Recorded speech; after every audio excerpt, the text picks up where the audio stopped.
प्यारे बच्चों, topper guidance academy में आपका स्वागत है। आज हम आपको बताएंगे कि 10th क्लास के बाद आईएएस एग्ज़ाम की तैयारी कैसे करते। हमें उम्मीद है कि यह वीडियो आप पूरा देखेंगे और हमारे अनुभव का फ़ायदा उठाएंगे।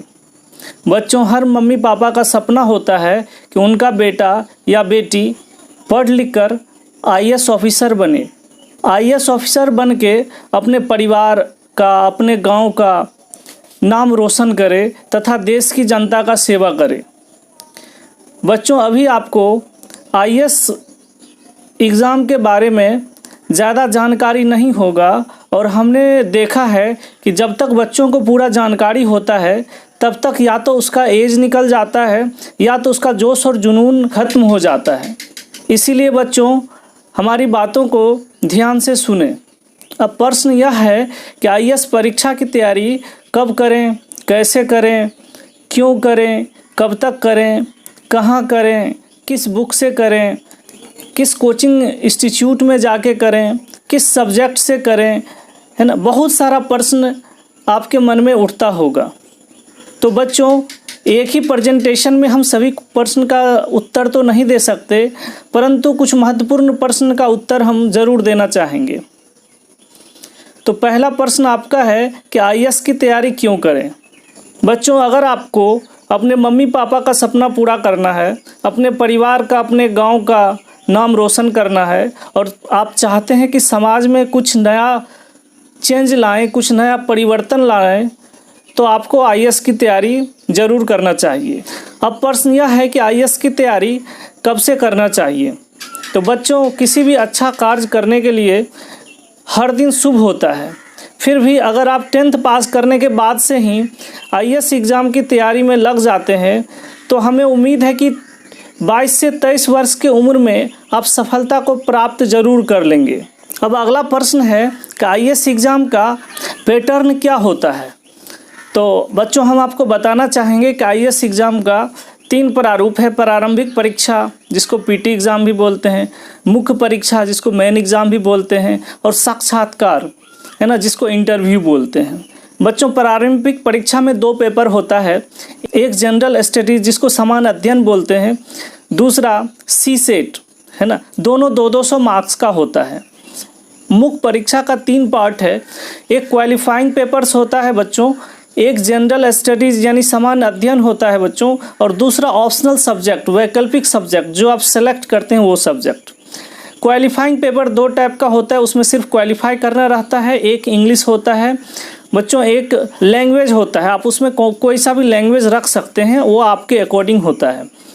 दोनों 300 नंबर का रहता है। जनरल स्टडीज़ में बच्चों 5 पेपर होता है। पहला पेपर निबंध का होता है और इधर 4 पेपर जो होता है बच्चों वो जनरल स्टडीज़ का होता है। ऑप्शनल का 2 पेपर होता है, ऑप्शनल का पार्ट 1, ऑप्शनल का पार्ट 2, और लास्ट में बच्चों 275 मार्क्स का साक्षात्कार होता है। अब अगला प्रश्न है कि आईएएस की तैयारी के लिए 10th के बाद कौन सा सब्जेक्ट 11th में लेना चाहिए। तो बच्चों, 10th के बाद आप अपने इच्छानुसार ही सब्जेक्ट का सिलेक्शन करें।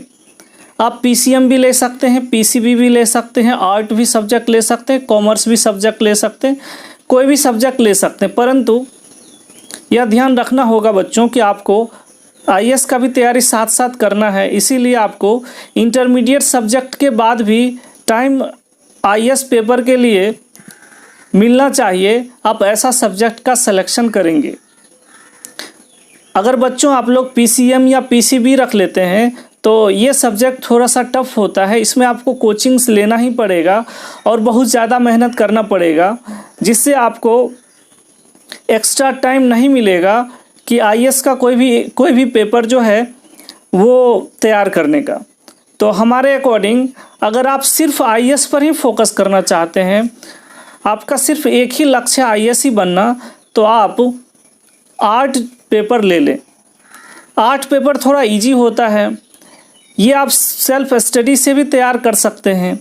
और 2 साल इंटरमीडिएट के टर्म में आप सीसेट का पेपर तथा इंग्लिश रीजनिंग, अंकगणित उसकी तैयारी करें। अगर आप 2 साल तक इंग्लिश, रीजनिंग, अंकगणित पर फोकस करते हैं तो यह पेपर आपका इंटरमीडिएट ख़त्म होते होते बहुत अच्छा हो जाएगा, क्योंकि 8 पेपर बहुत आसान होता है और कम खर्चीला होता है। तो इसीलिए आप पूरा का पूरा मेहनत जो है आप इंग्लिश पर, अर्थमेटिक, मैथ पर और रीजनिंग पर देंगे। अब अगला प्रश्न है कि इंटरमीडिएट के बाद क्या करें। बच्चों 10+2 के बाद आपको आईएएस के लिए ऑप्शनल सब्जेक्ट पर फोकस करना पड़ेगा।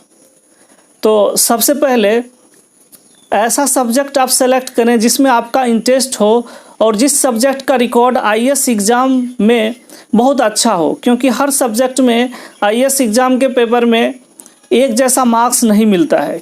बहुत सारा ऐसा सब्जेक्ट है जिसको आप बहुत कम टाइम में तैयार कर सकते हैं और उसमें आप बहुत अच्छा मार्क्स भी पा सकते हैं। कुछ सब्जेक्ट ऐसा है जो बहुत टफ भी है और जिसको तैयार करने में बहुत टाइम भी लगता है और वहाँ अच्छा मार्क्स मिलता भी नहीं है। तो बच्चों थोड़ा सा आप इस पर रिसर्च करें कि कौन सा सब्जेक्ट लें जिसका मार्किंग स्किल्स भी अच्छा हो और हमें ग्रेजुएशन में भी फ़ायदा मिले। अब बच्चों पूरे ग्रेजुएशन में आपको लगभग 3.5 साल का समय मिलता है, तब तक आप वैसा ही सब्जेक्ट से ग्रेजुएशन करें जो सब्जेक्ट आप ऑप्शनल में रखना चाहते हैं। इससे क्या होगा कि आपका ऑप्शनल भी तैयार हो जाएगा और आपका ग्रेजुएशन में भी मार्क्स अच्छा आएगा।